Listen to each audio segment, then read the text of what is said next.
Saya dari Jakarta ke Surabaya. Pas di Tuban, saya bawa satu keluarga. Itu terkancing. Dia punya apa? Persinelan.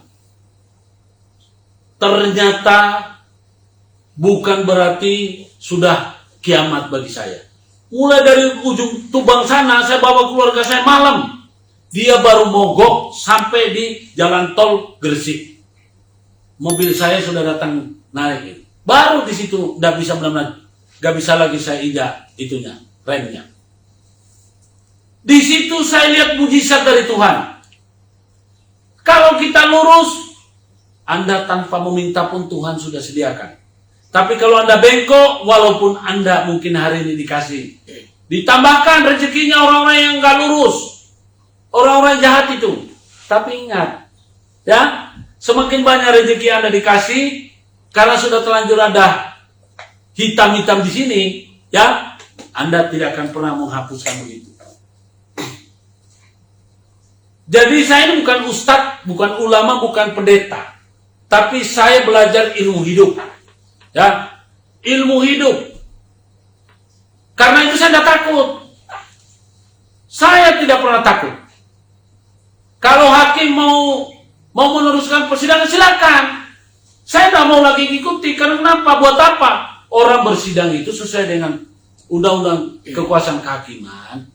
Itu kan bukan berarti orang bisa disidang secara in absentia. Karena saya ini bukan buronan. Saya menuntut harus ditegakkan hukum. Kalau hukum mau dipaksakan, kemudian tetap mau dijalankan oleh hakim, silakan. Karena buat apa juga saya buang-buang waktu, saya membela diri, toh juga Anda sudah punya keputusan. Ya putusin aja langsung. Biar saya buat sejarah. Anda pikir saya rugi? Saya tidak rugi. Kenapa saya bilang saya tidak rugi? Saya pekerja hukum. Saya tidak takut dan saya tidak, apa ini berurusan dengan, tidak ada masalah. Yang penting saya tidak melakukan kejahatan.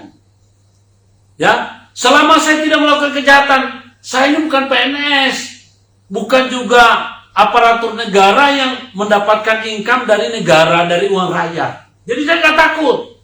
Anda mau terus-terusan kasihkan perkara sama saya, silakan. Saya ini kan pekerja hukum. Ya, saya tidak peduli. Silakan aja. Jadi sekali lagi saya minta kepada pemangku jabatan, bagi yang beragama Islam kan selalu setiap beduk kan pergi ke masjid, ya, sholat 5 waktu. Kepada mereka yang agamanya Nasrani kan setiap hari Minggu atau hari Sabtu kan ke gereja. Kemudian kepada mereka yang beragama Hindu dan Buddha kan masing-masing ke tempat ibadah ketika hari-hari waktunya untuk ibadah. Apa sih tujuannya kita beribadah? Kan untuk mencari keberkahan dari Tuhan. Jangan Anda berpikir kita mencari keberkahan dari Tuhan, kegoliman kita itu bisa hapus. Maaf, itu dibohongi sama pemuka agama. Kalau Anda terus-terusan melakukan kejahatannya, sorry aja, saya tidak percaya. Banyak memang yang suka bilang begitu. Nanti kalau kamu puasa pada ini, gini, amalmu akan akan dibersihkan dosa-dosamu. Aduh, itu betul. Kalau dia bisa bertobat. Tapi ketika dia tidak bisa bertobat untuk selamanya, ya maaf saja. Ya, masa kamu tanam mangga buahnya durian? Tanam tomat, ya buahnya tomat. Bukan buahnya jeruk atau buahnya apa. Tanam tomat, ya buahnya tomat. Bukan apa ini? Bukan belindi.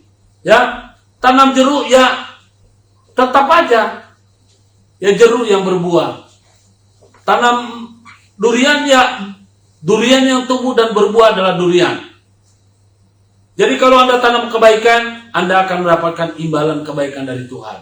Salah satu kebaikan apa? Ya, kalau yang saya lihat ini orang jarang masuk rumah sakit. Ya. Tapi Anda ini mungkin masih ragu. Ya. Sekali lagi, dalam kesempatan ini, saya ingin memberikan edukasi kepada kita semua. masyarakat Indonesia, kita tahu negara Indonesia inilah negara hukum. Siapapun, termasuk presiden, tidak kebal dengan hukum. Tapi siapapun, kalau mereka melakukan karena memang ada cantolannya, maka tidak dihukum. Walaupun mereka sudah melakukan suatu tindak pidana. Jadi itu diatur pada undang-undang. Kemudian polisi dalam hal melaksanakan tugas penyelidikan dan penyidikan, buku pedomannya adalah KUHP. Ya, KUHP, Kitab Undang-Undang Hukum Acara Pidana. Dia tidak boleh keluar dari itu. Kemudian polisi juga diberikan buku. Jadi seperti buku pinter atau buku pegangan, batasan. Kamu tidak boleh semena-mena kepada masyarakat. Ya, ini Perkap nomor 8 tahun 2009. Tentang apa? Polisi itu kan dianggap adalah abdi negara. Ya, pelindung dan pengayom masyarakat. Jadi tidak boleh semena-mena kepada masyarakat. Mereka boleh menegakkan hukum, tapi sudah dibatasi oleh Perkap nomor 8 tahun 2009. Harus menghormati hak asasi manusia. Ya, bagaimana cara menerima laporan, bagaimana cara memanggil orang, bagaimana cara ya mengirim surat panggilan kepada orang. Jangan ditaruh di tetangga. Ingat, ya, praduga tak bersalah. Orang-orang yang dilaporkan belum tentu adalah orang yang bersalah. Ya, orang yang bersalah saja polisi harus tetap mengedepankan tentang hak asasi manusia. Penjahat sekalipun polisi harus tetap memperlakukan penjahat itu sebagai manusia yang dilindungi oleh hukum oleh negara, hukum negara. Jadi nggak bisa semena-mena. Seandainya penjahat itu tidak dilindungi oleh hukum negara, langsung aja bunuh. Ya, kenapa masyarakat itu harus diadili di pengadilan? Karena ingin menentukan apakah orang ini pelanggarannya kelasnya ringan, sedang, atau berat. Itu. Jadi penyidik itu ada. Lalu penyidik kepolisian ada namanya Perkaba. Penyidik kepolisian itu dibuatkan peraturan Kabar Eskrim nomor 3 tahun 2014. Jadi di situ ada SOP-nya, nggak boleh melanggar. Jadi intinya ada 3 bagi penyidik. 1 KUHP, kedua adalah Perkap nomor 8 tahun 2009. Ketiga adalah Perkaba. Ini buku pedoman yang terpenting. Ini harus dikuasai oleh penyidik. Saya lihat banyak penyidik nggak ngerti. Atasannya main golf, nggak ngurusin. Bawahnya nggak ngerti, tetap aja dipaksakan. Ini berbahaya, Pak. Ya, harusnya kalau atasan yang benar, begitu anak buah yang salah diluruskan. Jangan dibiarkan, nanti tambah banyak orang yang jadi rusak. Saya belum mendengar itu, ya, yang namanya penyidik bernama Hafid, AKP Hafid itu dihukum oleh atasannya belum? Atau mungkin sudah dihukum, saya tidak tahu, saya nggak ngerti. Tapi yang jelas, ya, saya menganggap mereka melakukan kesemena-menaan. Kemudian jaksa. Jaksa itu adalah pengacara negara. Diberikan kewenangan oleh negara untuk menjadi jaksa, untuk menjadi pengacara negara. Tetapi mereka itu juga ada batasan, ada kewajiban dan ada tanggung jawab. Sama dengan penyidik tadi, ada batasan, ada kewenangan.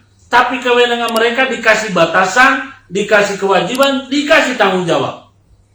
Jadi bukan hanya kewenangan saja. Nah, demikian hanya dengan jaksa, JPU. Ya, jadi jaksa dan penyidik itu sebagaimana ketentuan bab 4 KUHP, mereka harus tunduk dengan itu. Nah, tapi sekarang banyak sekali penyidik yang semena-mena, Banyak JPU yang semena-mena. Mentah-mentah mereka dikasih tongkat komando. Oh sudah. Kalau perlu tongkatnya dipukulkan kepada orang.